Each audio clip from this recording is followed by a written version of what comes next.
Good evening, lovely people. Yeah, I'm back again. My name is Israel Bliss Daniels, and today I'm going to be sharing simple secrets for winning. And that I'm going to be picking some Bible verses. These are things that we really know, and but the thing is that we ignore them. We don't really give much importance to some of these Bible verses and quotes. So I'm going to be giving you some Bible verses. I'm just going to be explaining them, so don't think that I'm going to be having a long reading. I had to write down some of my points down so that I'll be able to hit the nail on the head as fast as I can.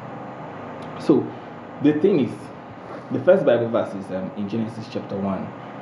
We all know the story that in the beginning, verse 1, chapter 1, verse 1, it says that in the beginning God created the heaven and the earth, and the earth was void and without form. That is, the earth was in shambles, was like a chaotic mass.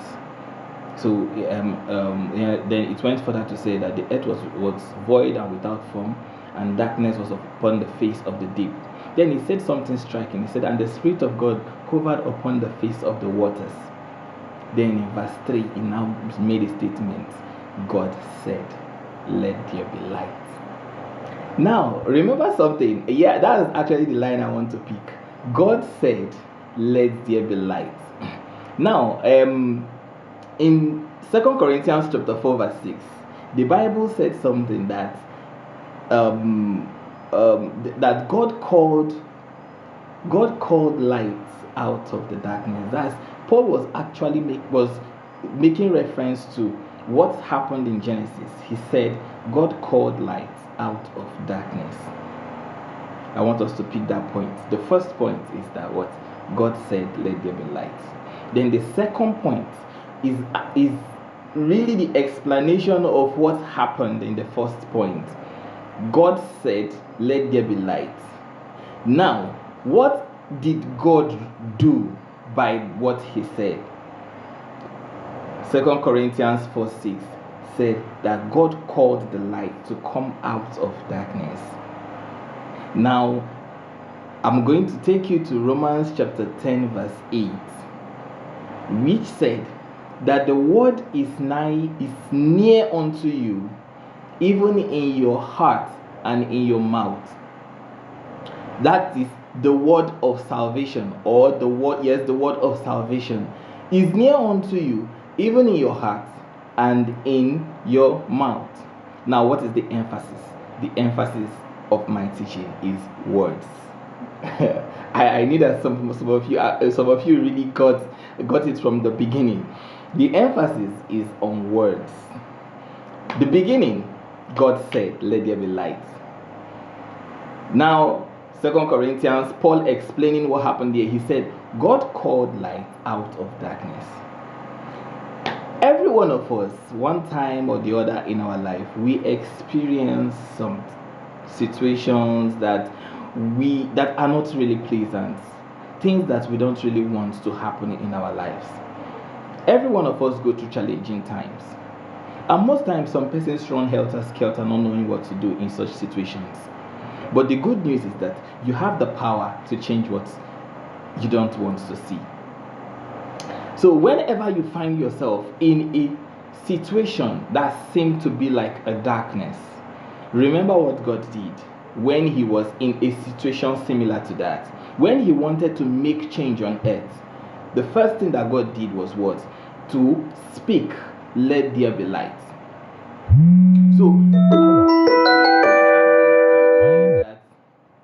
I want you to have this in your mind that in every situation that you find yourself, there is a tendency to call light out of darkness. I want you to also note that there is light in every darkness. You don't have to go and start looking for it. You don't have to start looking for where the light is. But you have to create it. You have to make it happen. That is it. You don't necessarily need to start looking for where the light is and to bring it out. The light cannot be hidden. The light can only be called forth. So in every situation, you can call for the light. Do you understand? That is the moral lesson of the story.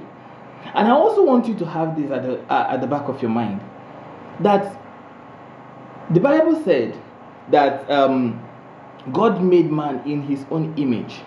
That means to look like him. Then after his likeness, to act like him. So what does that mean? It means that you are also a creator. If God created you to look like him and to act like him, that means in his own image and after his likeness.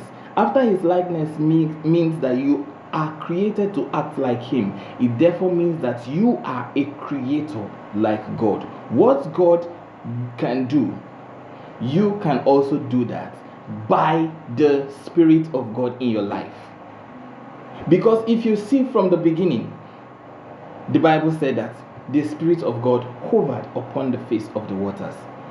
So the Spirit of God has to be present in your life for you to be able to act like God. Else, every other thing that you are doing will just be of no result. So the first question is, do you have the Spirit of God in your life? And that is why we emphasize that you should be born again. Because once you become born again, the Bible, Jesus said something, that which is born of the flesh is of the flesh. But that which is born of the Spirit is of the Spirit. So that was when he was explaining to Nicodemus. He said that which is born of the flesh is of the flesh, and that which is born of the Spirit of the Spirit. So don't marvel when I tell you that you have to be born again. So that is why we lay this emphasis that you have to be born again. Because when you become born again, you now have the Spirit of God brooding over your life. By the time you now make the statement just like God, you become a creator like God. And things begin to fall into place for you. So this is just the summary of, and that's why I said it is a simple secret. A simple secret. Pastor Chris said something, and I'm going to read that for you here. I wrote it down. He said, when you don't have knowledge, things will be happening to you, especially the wrong ones. But when knowledge comes, you will be in control. Wow. Now, knowledge has come.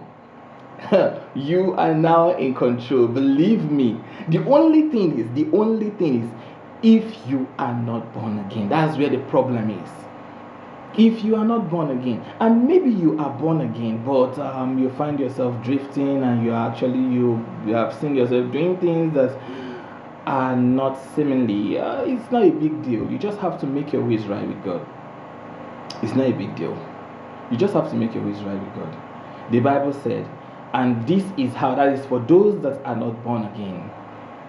The Bible said that if you can believe in your heart the Lord Jesus, and you confess his lordship with your mouth, that's it. You're saved. You've become born again.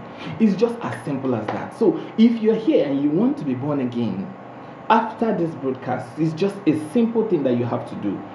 First of all, believe in your heart that Jesus is Lord. It doesn't stop there. And don't stop there. Believing is not enough. Confess with your mouth that he is Lord over your life. Once this is done, welcome to Christianity and welcome to the family. Thank you very much. Once again, I'm your host, Israel Bliss Daniels. Make sure you like, you subscribe, you follow everything. You follow me on social media, and more of God's grace and teachings will be coming to you. Thank you very much, and I hope you enjoyed this. God bless you.